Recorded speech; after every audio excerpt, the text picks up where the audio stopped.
Welcome to Strictly Speaking, which is our conversations with theater makers. My name is Jamie Melma, and I'm the resident scenic designer at University Theater. We are so happy to have you all joining us tonight, and I want to say thank you all who have tuned in so far and are supporting the arts here at NC State and supporting University Theater. Our guest tonight is Chicago, because he moved, Chicago-based designer, costume designer, Ryan Moller. Hey, welcome, Ryan. Hi, thank you for having me. I'm so glad to see you. I haven't seen you in a very long time. Yes, it has been, I think 2007 I was think, when we graduated. yeah, we graduated in 2007. Ryan and I know each other from graduate school. We shared a studio briefly and worked on the same thesis show together. That's right. It was really fantastic to be in the same room to bounce ideas off of each other late nights, watching Lost and eating Little Caesars, if I remember correctly. Yes, there was definitely Lost happening. How have things been going for you now? I mean, I guess, are you working on projects now with COVID and everything? Yes and no. Like everyone else's world, my world has sort of stopped mid-show, so to speak. Yeah. One literally mid-show. I was supposed to be doing Titanic last April, and the clothes were all designed, built behind the person's name, waiting for fittings, and then 2 weeks before the show got pulled. So that show is on the racks waiting for me to return to it. In the meantime, other things have been happening in the world, trying to make things ready for when we do get to return. Right. I was doing Beauty and the Beast out at Tuacahn, and the show got pulled over the summer. The show stopped. But we decided to go ahead and continue building the show and the measurements that we had. So I was employed by the theater to help build the clothes that I designed. So I've been working in that sort of regard through most of quarantine. And now, thankfully, it looks like the light is at the end of the tunnel and we're starting to get back to work. I have shows coming up that are now, the wheels are beginning to move again on. So I'm grateful for it. Great. So that's good. Were there any exciting, unusual project, like any Zoom projects happening for you, or did you mostly circumvent those?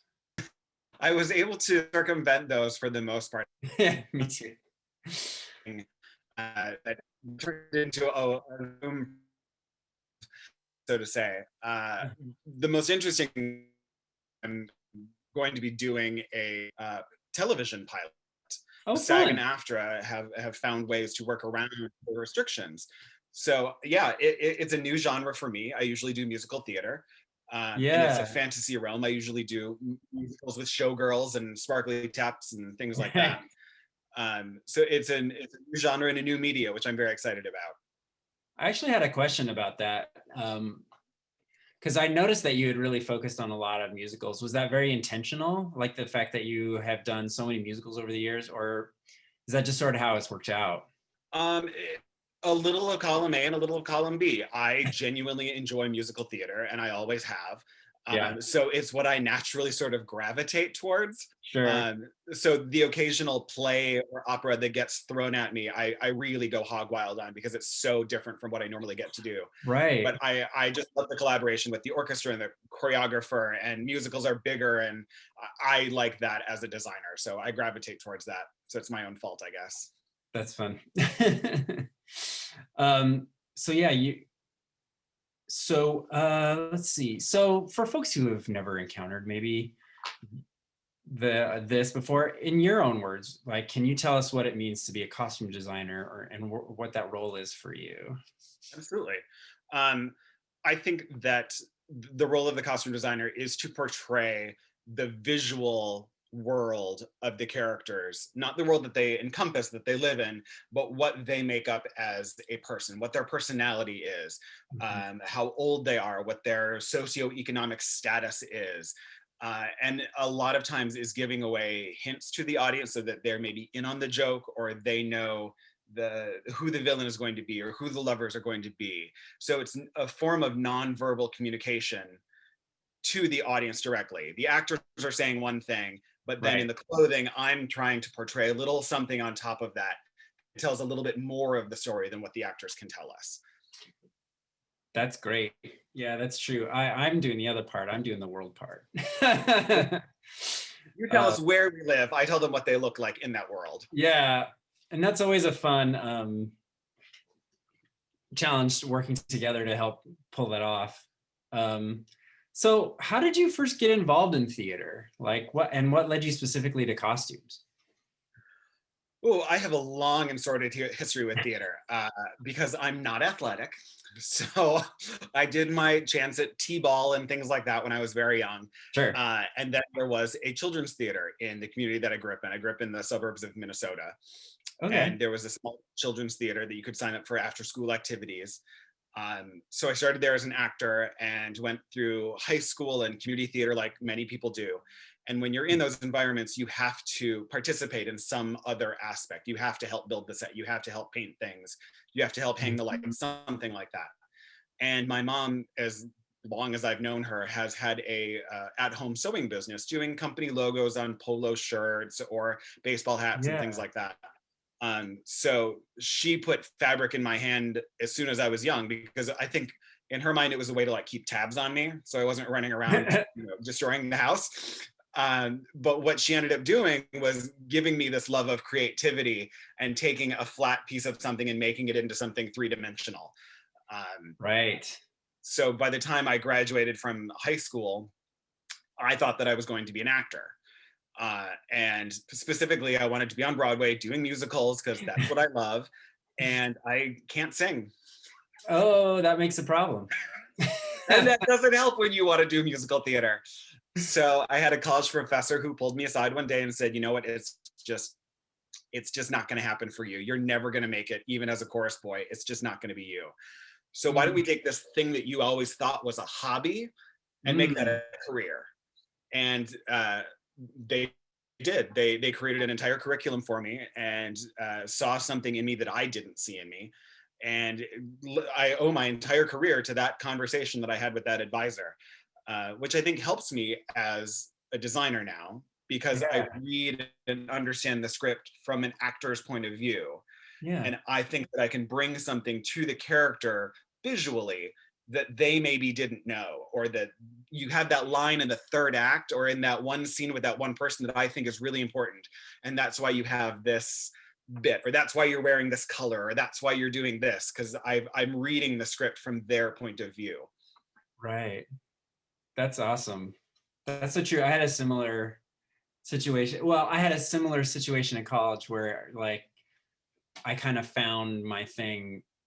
And once I did, they sort of crafted this curriculum for me to sort of, so that I could learn as much as I could while I was there, even though it didn't really technically exist, which was great and lovely of them. Then, so there was after college, I assume. Did you go straight to graduate school? I didn't. I actually took a year off. I did a study abroad program, so I did 5 years of undergrad. So I'd called myself a super senior. Mm-hmm. And by the time I was done with my undergraduate studies and living in England for a year, I decided that I just needed to take time off. I had been working at the Santa Fe Opera for 3 or 4 years at that point, and had met Christine Turbot and Pam Kanorik, who were the head of the costume department at UNCSA. And I interviewed with them, and they said, I think that you would really enjoy our program and you should really come down and look at us, because I think you would really benefit from us and we would really like to have you there. And I said, I can't. I'm exhausted. I'm tired. I just need time off. And they said, okay, that's fine. Understandable. Go be a human, go do real world things, get some life experience. Mm-hmm. And then call us when you're done with that. So I got a call from my friend Rick Berger, who was the production manager for the acting company in New York, which does national tours with graduating classes from Juilliard so that they can earn their AEA card. Right. And he called me and asked if I'd be willing to be the hair supervisor and wardrobe supervisor for their current tours. And I would tour the country and do what I trained to do and do what I love to do and be able to have a little time off. and not have to wait tables or do something in the real world. So I did that, and I remember being on the tour bus at one time somewhere, I think we were in Helena, Montana, and I wrote Christine and I said, I'm done. I'm ready to come back for the next semester this fall. And she said, perfect, fill out this paperwork. We have a place waiting for you. So I was able, it really helped me to take that time off and relax instead of going right from undergrad into graduate school. Did you feel like you learned anything in that time prior that you brought with you, or like epiphanies? I absolutely did. Just being able to relax for a little bit and take a step back from intensive undergraduate studies from a liberal arts college, because I was learning, everything in the world in a liberal arts school, and then going into a conservatory where it was going to be tunnel focused. But the acting company, because they're based in New York, I got to have that real world experience of working with a professional costume shop, going to fittings with equity actors, following an 8 out of 10 and knowing exactly how union rules work and what it's like to set up a show and tear it down and really do an honest professional tech. Right. Not that you don't in college, but the lines are always a little blurry in school atmospheres. Yeah. That's awesome. Yeah. I took 4 years off. Did you really? I did. I intended to do one. I was like, I need a break. And then I just really loved where I was and really enjoyed what I was doing. So I just ended up staying a long time. And similarly, like Howard Jones from School of the Arts was like, hey, I think you should like apply to our program. I was like, okay. Started to decide, I was kind of finished feeling like I was ready to look for school. So, and there we are. So we got a couple questions. Fantastic. So the first one we got from an anonymous attendee. What are some of your favorite shows you have worked on / actors you have worked with? It's always a hard question. It is a hard question because I actually have a dual career. When I was in New York, it's one of the most expensive cities in the world, so I couldn't be just a costume designer. I ended up doing wardrobe and wigs on Broadway for 13 years. Right. Which are most of the posters that you can see behind me are my career there. So as a designer, I am really fortunate to have done some of my favorite shows. Unfortunately, I have Beauty and the Beast 3.0 on hold right now. Right. But that's sort of my pinnacle of shows that I like to do because it's big, it's splashy, it's a fabulous musical. It's got dancing cheese graters and big princess dresses and everything in between the two of those. And I've now done it 3 times. Yeah, I was gonna say, I thought I'd seen you do it more than once, like across the Facebook landscape. Yep. It's one of the, I've done The Music Man 7 times. I've done Wizard of Oz 5 times. Like things just keep coming up. So thankfully it's a show that I like. Yeah. As my wardrobe career has given me some amazing experiences, and I'm fortunate enough to say that I was on the company of Hamilton for the last 5 years. Oh yeah. So getting to work with Lynn and John Groff and Renee Elise Goldsberry and Daveed Diggs, and seeing the joy of the audience when we would walk out the stage door afterwards is really the most rewarding part of that whole thing, knowing that we touched them in a way that was just so visual immediately of what an amazing time they had. So I think that's still like my crowning joy of my career in New York still. Yeah. All right, next question. Liz is asking, what has been the most challenging part of your career and how did you overcome those challenges? Oh gosh, Liz, this is great. It's a hard one. It is a hard one. Good question. When I finished graduate school down in North Carolina, I assumed that I was at the top of my game and I was going to go to New York and I was going to knock on stage doors and I was going to have agents falling all over me and I was going to have directors begging me to work with me because I'm very passionate about what I do and I think I'm very good at what I do. So why wouldn't they want to work with me? Yeah.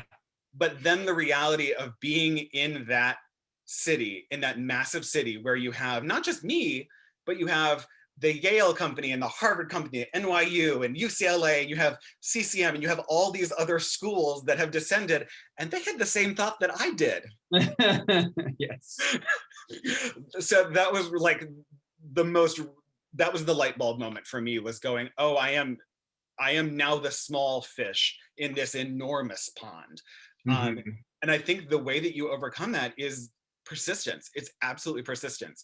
And I remember, I don't know, it was maybe somewhere in our last year of graduate school where we were told it's not going to happen like that. I didn't listen. I assumed it would. Right. But we were told flat out that you're going to be working for free. Your first couple shows are going to be for free. You're going to probably sew them or build them in your living room. And then that director will recommend you to this director, and that director will recommend you to this one. And that actor is now going to direct this one, who's now producing this one. And you sort of work your way up the ladder that way. And it was that realization of this is actually how it's going to happen. And when it did happen that way, I sort of relaxed and exhaled and took a deep breath and went, okay, this is how it's going to happen. And that's exactly how it happened. So that's how I overcame it. I just relaxed and realized that that's how it's going to be. It's going to have to be, yeah, it's fall back on your training and what you know. And yeah. All right, I have a couple questions that kind of go together, I bet. Right. From from anonymous attendees. What is the biggest actor you've worked with / who is your go-to name drop? And then the other one is about Hamilton. Could you possibly talk about that experience a little bit? You talked about it a little bit already, but. Yeah. My biggest, I have two big name drops that I like to use for various reasons. But my first show that I worked on was, I was hired at Xanadu and the original company of Spring Awakening in my first month of being in New York. So Cheyenne Jackson, who we all know from American Horror Story and lots of different television shows now. Right. And then John Groff, Leah Michelle, and that entire company of Spring Awakening. I also got to work with Martha Plimpton on Top Girls and Marissa Tomei in the same show. Patti LuPone, I did the revival of Gypsy. That's pretty good one. Lin-Manuel Miranda and again John Groff came back to us as King George at Hamilton. So those are my go-to name drops. I did get to dress Taye Diggs at the end of Hedwig and the Angry Inch. He was our final Hedwig, and he was lovely to work with. That is interesting. I did not hear that he had done that. Yeah, he was the final Hedwig. Yeah, he was great. He was so nice, so kind. So Gracie is asking if there are key differences in costume design for theater versus television. There are, and this is not something that I was ever interested in. At School of the Arts, they gave us the option of going into the film program if you really want to do movies and television. And I really enjoy live theater, so I was never interested in that. So I didn't really pursue that. But we did talk about it in a lot of our classes, because when you think about a movie and you think about especially a non-musical film or television, you're normally shot in the top 3/4. It's very rare that you get a full back company head to toe shot of everybody. As we're in theater, that's all you get. So when I design for shows, and there's a sightline difference, I'll say. When you're working in a theater that's 1,500 seats, you can see everybody at all times head to toe, but they're 50 feet away and moving. So you can fudge things a little bit there. You can have giant zippers up the back of costumes and no one will ever see it. Right. As we're in film and television, what I'm trying to remember and trying to pay attention to is that this is what we see in HD. Right, HD. So, pardon me, you can't hide things. You can't have, the television pilot that I'm designing is sort of fantasy medieval. I can't have zippers going up the back of these costumes because they didn't have zippers. Right. So I need to figure out how they're getting in and out of things and how the clothes are being constructed a little more. I need to pay a little more attention to that. Yeah. So Caroline is asking, do you have a team or do you design and sew all the costumes by yourself? Caroline, that's an interesting one as well, because a lot of high-end designers, Paul Tazwell, Greg Barnes, William Ivy Long, they have a set group of people. because most of them have been doing these, they've been in the industry for so long that they have their people that they work with. And this is my core, this is my team. I am still relatively new to the game, and all things considered, age-wise, I'm still very young in this game. So I don't have that set of people that I work with every time. And I usually do it as a show-by-show basis, where the show is, where I'm working at, or where I happen to be based at that time. I'm doing Beauty and the Beast for the third time out at Tuacahn, which is in southwestern Utah. So the design assistant that I have there lives in Salt Lake City. Because I've worked with her, I know her, she gets my design aesthetic, and she knows the area. So I can rely on her geographically to help me out and figure out where things are and dropping things off and what the best shipping and how long things are gonna take to get here. Mhm. Doing shows in New York, I try and use someone that is there and can help me and shop there. And tomorrow I actually have an interview with a girl here in Chicago, because I don't know the fabric stores here as well. I don't know where to find things. So I'm now starting over with a new person who can hopefully help me start shopping and figuring out the industry in this city. So you, even though you don't have like a personal team, you have worked at a number of companies where you go back like repeatedly and frequently. And so there is a sense of like you get to know the people at those places too. Oh yes, in that sense, I'm sorry. Yes, in No, that sense, yes, I do have a set group of people that I enjoy working with in that regard. I've been working at the Fulton Theater in Lancaster, Pennsylvania, quite regularly, and that director, choreographer, set designer, lighting designer, that team I know, and I work with them repeatedly, with fluctuations in there. sure. Obviously, but yeah, it is so nice to come home to, especially when you don't live in the city, to come home to your theater and you already have a rapport, you already understand each other's aesthetic, you have a shorthand that develops after a while with them, and it's so comforting to be an outsider in that world, and it just makes things go so much faster. Yep, it does.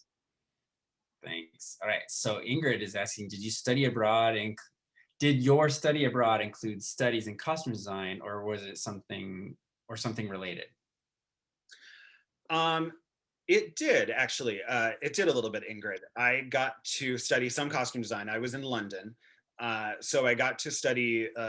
There was a show that we had, or there was a class that we had called something about contemporary theater now. It had a very strange name, but twice a week we went to a different show, whether it was a West End show, an off West End show, an opera, the National Ballet, something like that, and they would arrange for us often to have Q&As with people.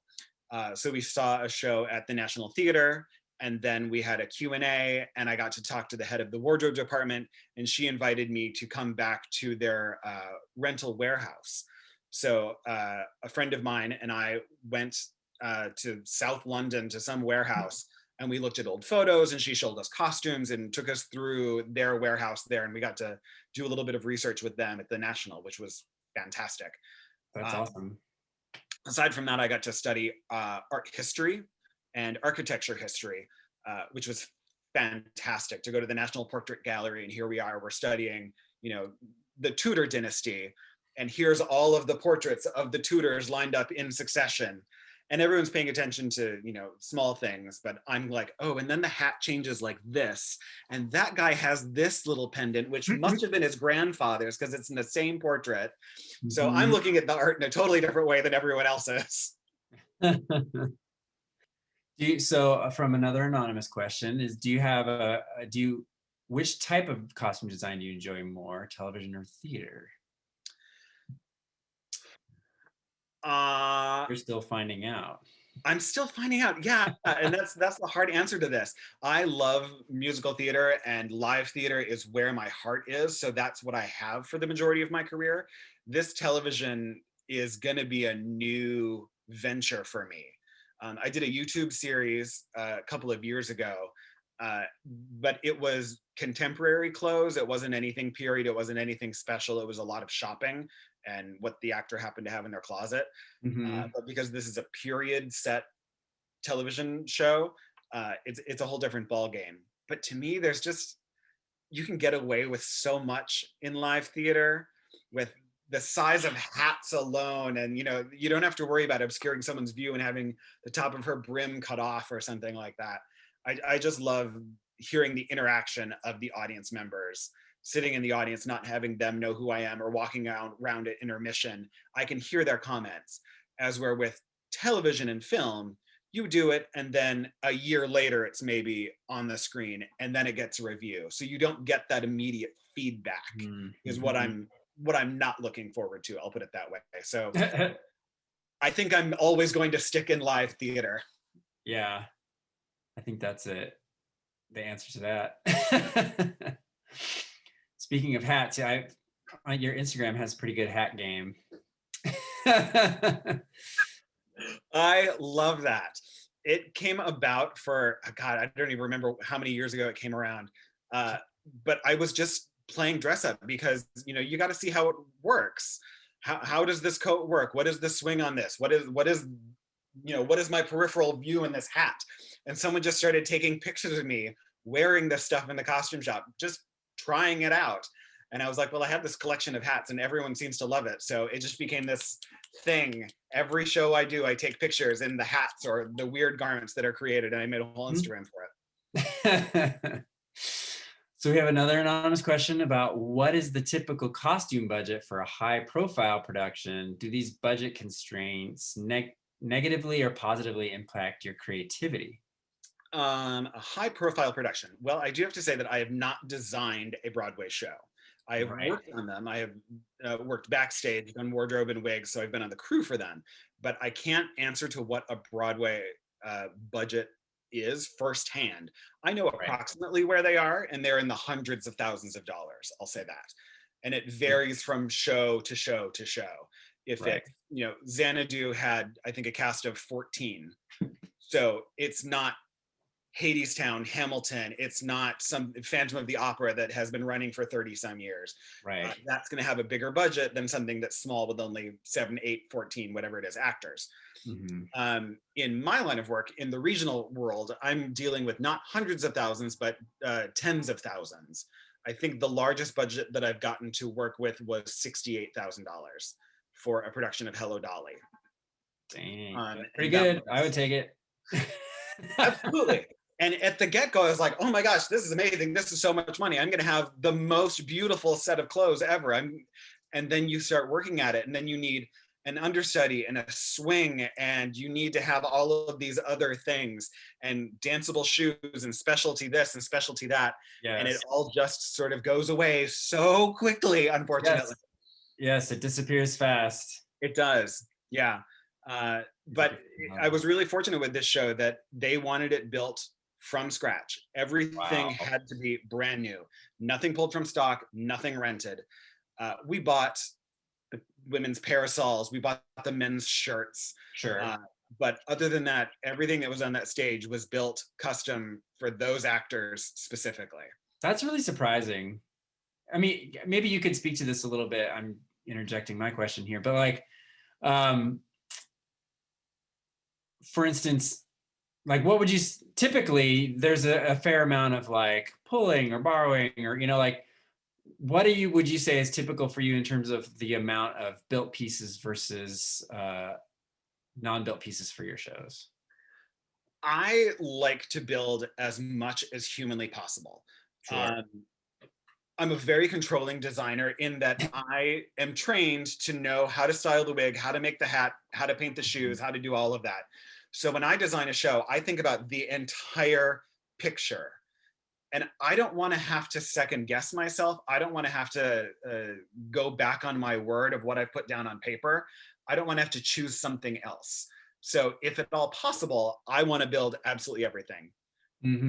That being said, I'm not going to build 50 men's shirts when I can just go to the store and buy them in the right neck size and not have to worry about it. So at the level that I'm working at, I want to build as much as possible. In a situation like Dolly or Guys and Dolls that I also did for Maine State Music Theater, they have a rental program.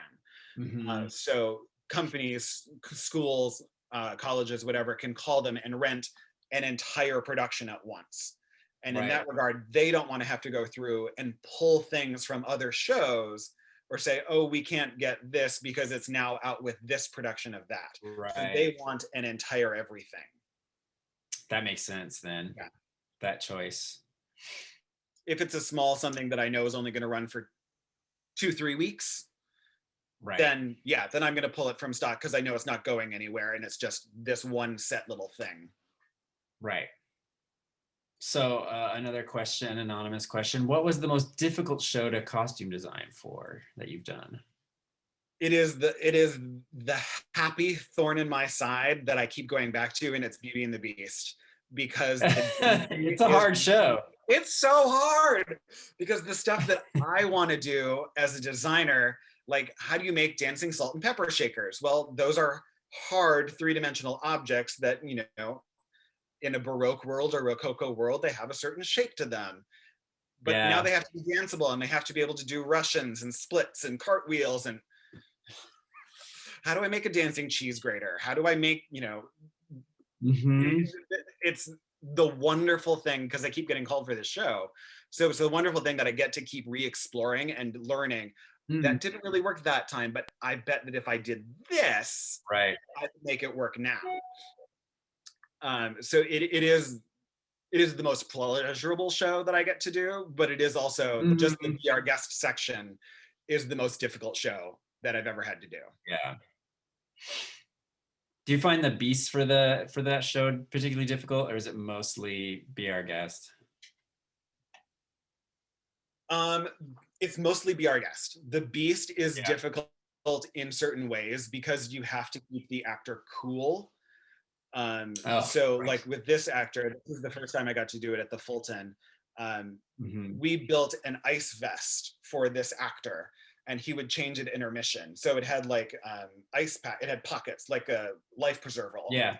That we would just slide in, dresser would change out his ice packs, and then he got a whole new set of underclothes and ice pack and everything at intermission so that he could keep himself cool. Because of course he's covered in fake fur and hair and all of this stuff. And then he's baking under theater lights, and he's got, you know, makeup and prosthetics and everything on his face. But really the hard part of that show is the Be Our Guest section. Yeah, it's a lot all at once. All right, so Liz Holland. It's a reward, especially with this, any fairy tale sort of situation like this. It's great.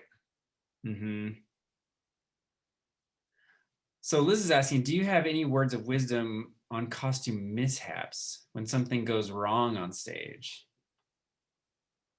That's a tough question. Yeah. I'm not quite sure how to answer that, Liz, because I think a lot of it relays on how the actor is going to behave. And how, first off, what was the mishap that happened? We had, one of my favorite mishap stories is from Hamilton. And the room where it happens, there's a kick line that happens, and the actors are walking down toward the front of the stage doing this kick line. And one of our actors, the men are wearing loafers with buckles on them, and he kicked his shoe off into the audience, and it goes tumbling out like a football out into the abyss, out into the darkness. Oh my gosh. And we all started to panic because we didn't know what was going to happen. We didn't want someone to get hit in the head because they didn't see the shoe coming. And we also needed that custom shoe back because the actor has to finish the show. But the actor just finished the show like nothing happened. And then he walked off stage and explained what happened. And we went, okay, great. So you put those shoes on, put your backups on, and we'll figure out where to get your other shoe from.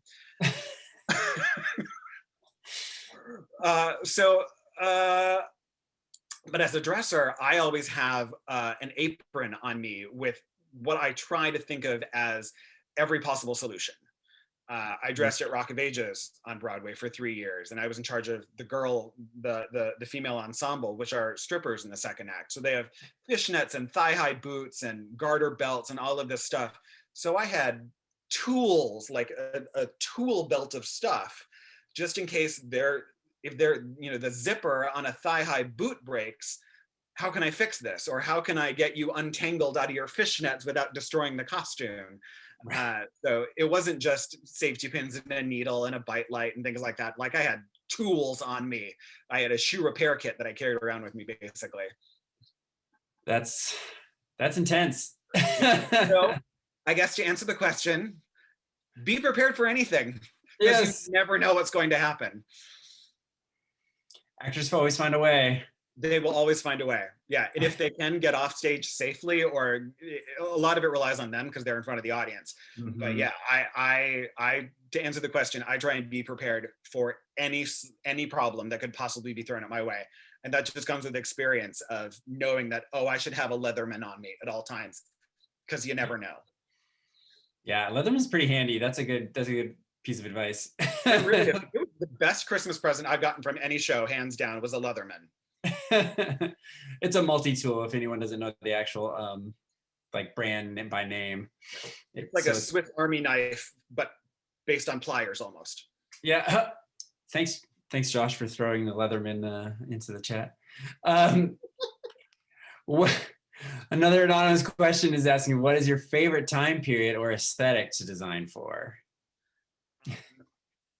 I really enjoy mid-century and backwards. So 1950s and backwards.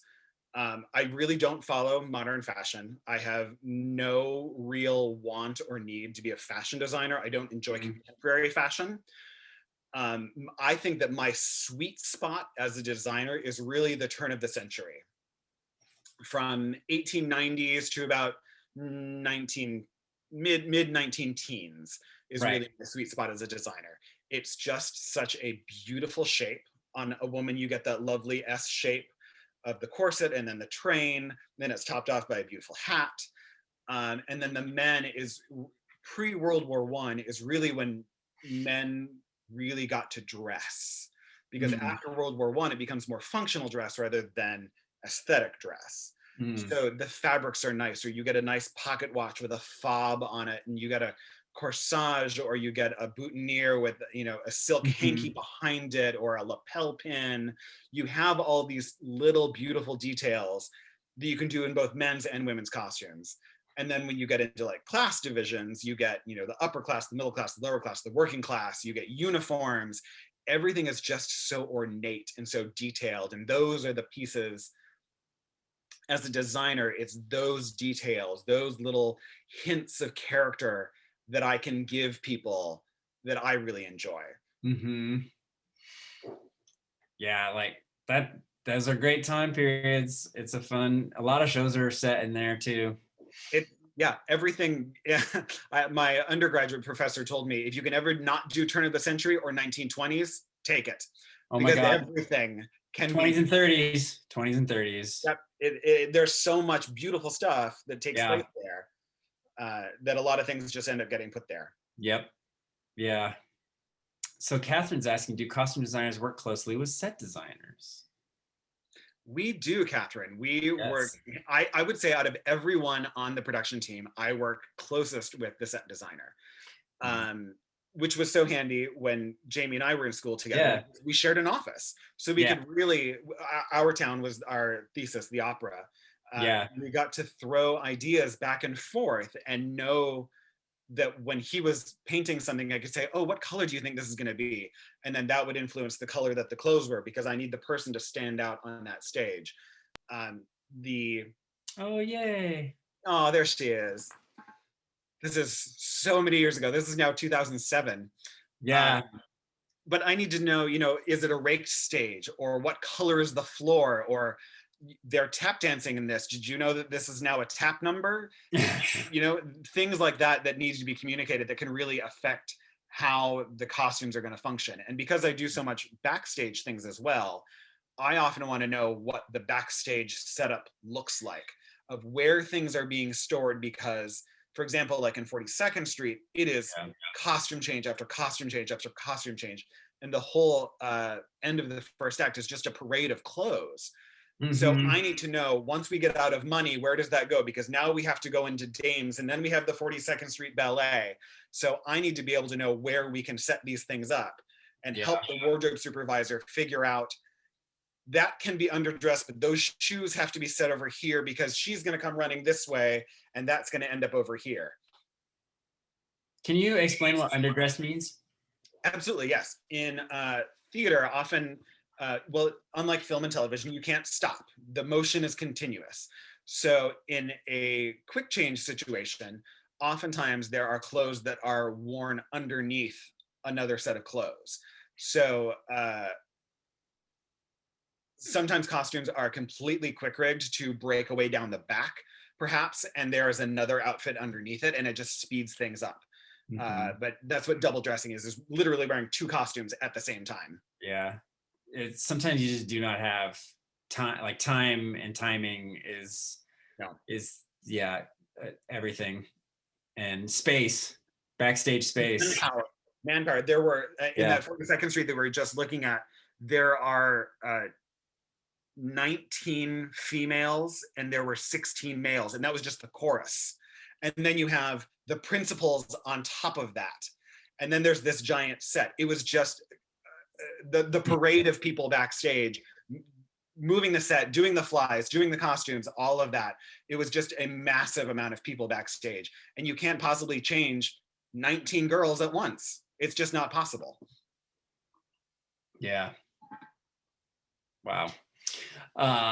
Another anonymous question. Is there a show that you would like to work on or design for in the future? I was going to ask this one too. Like, do you have one, like something you're dying to do? I have a couple. Aha, there I have a usually couple. is. I've now done 3 Beauty and the Beast, but I've never done an Into the Woods.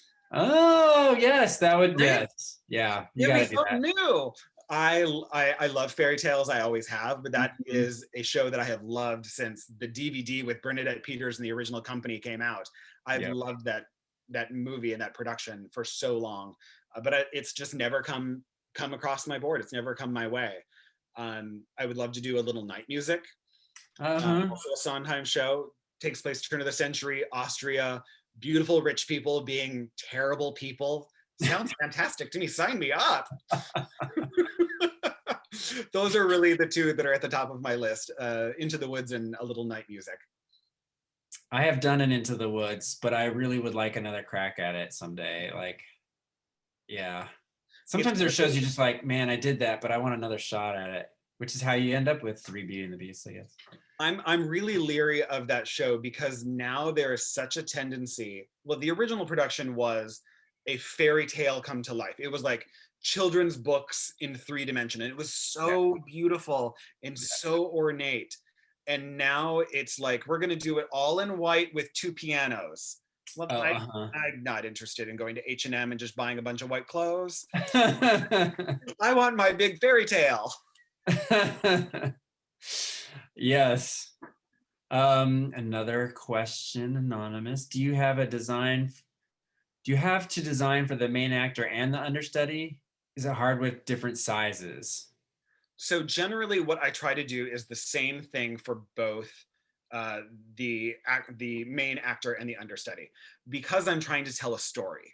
So I'm telling a non-verbal story through the clothing that they're wearing. So a couple of times that hasn't been so true because a fabric doesn't exist. There's not enough of it.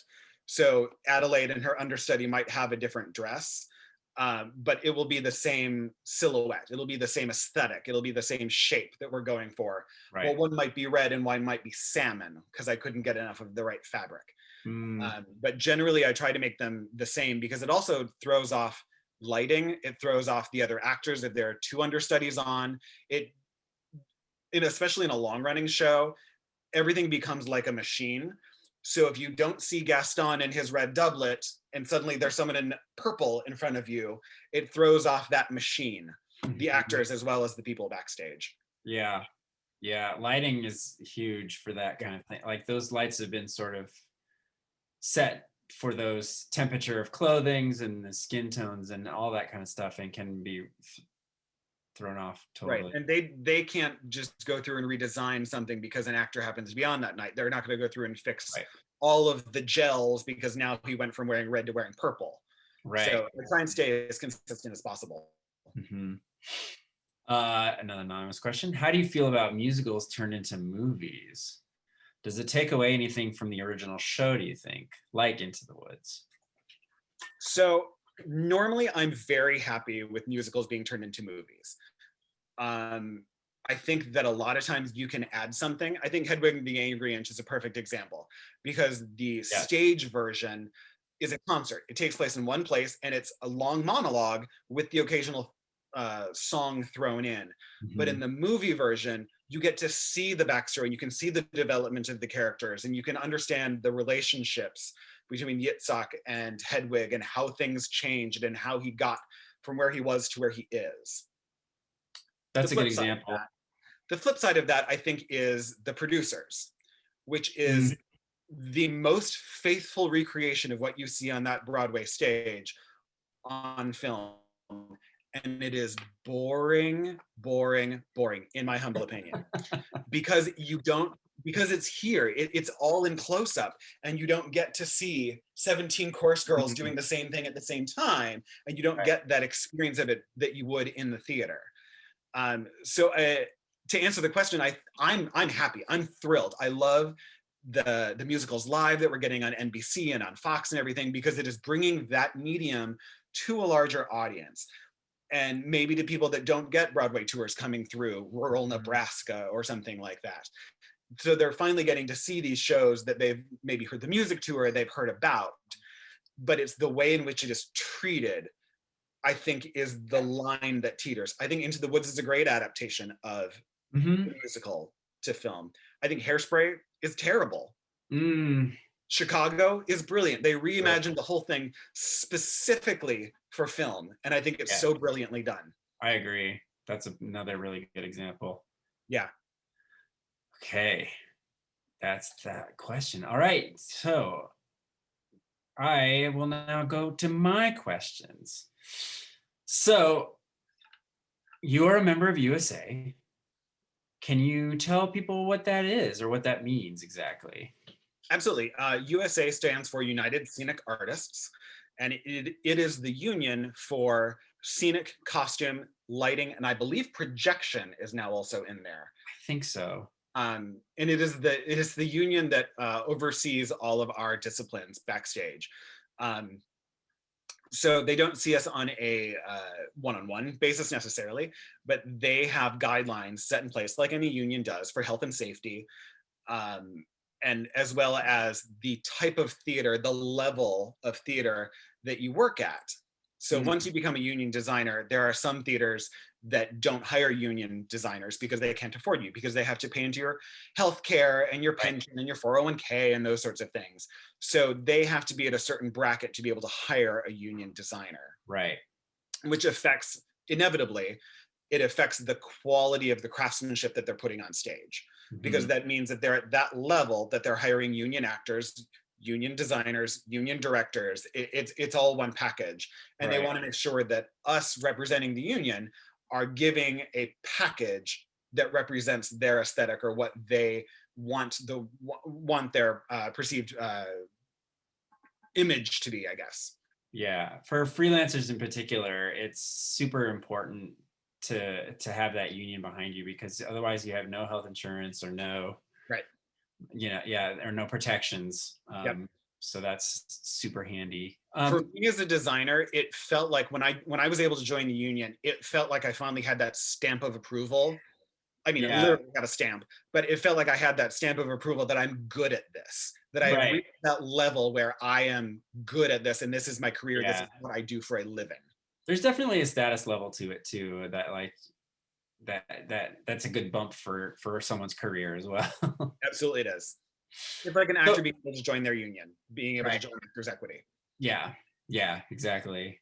So you recently left New York and moved to Chicago. Is there what precipitated that? Because it seems Um, like you were doing really well in New York. I was doing really well. I was there for 13 years, and I was doing very well in my non-chosen career. Right. I did 25 shows in 13 years, Hmm.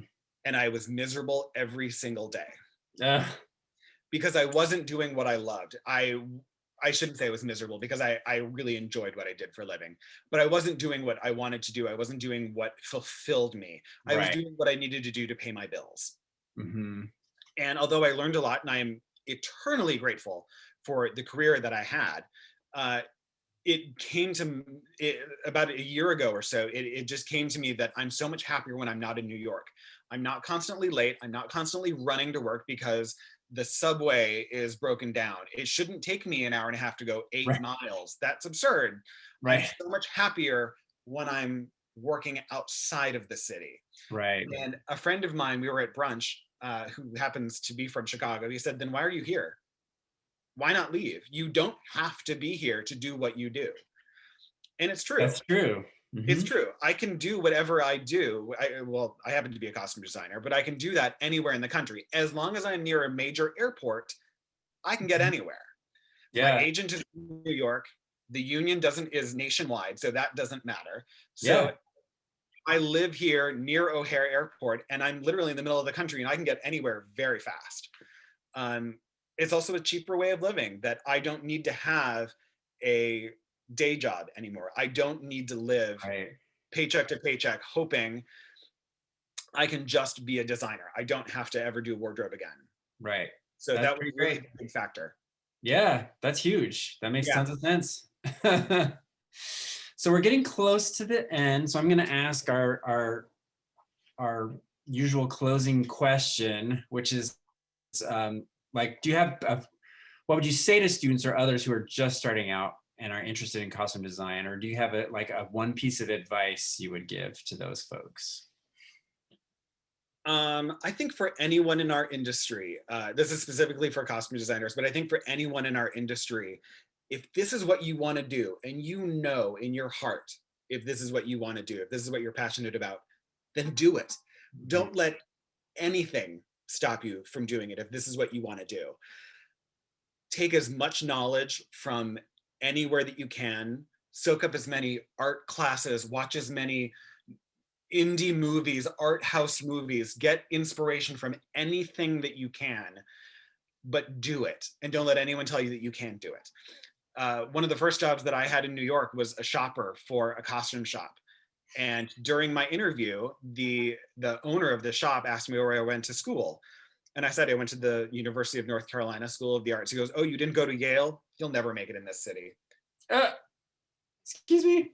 And that was my reaction, was, "I'll show you." Right.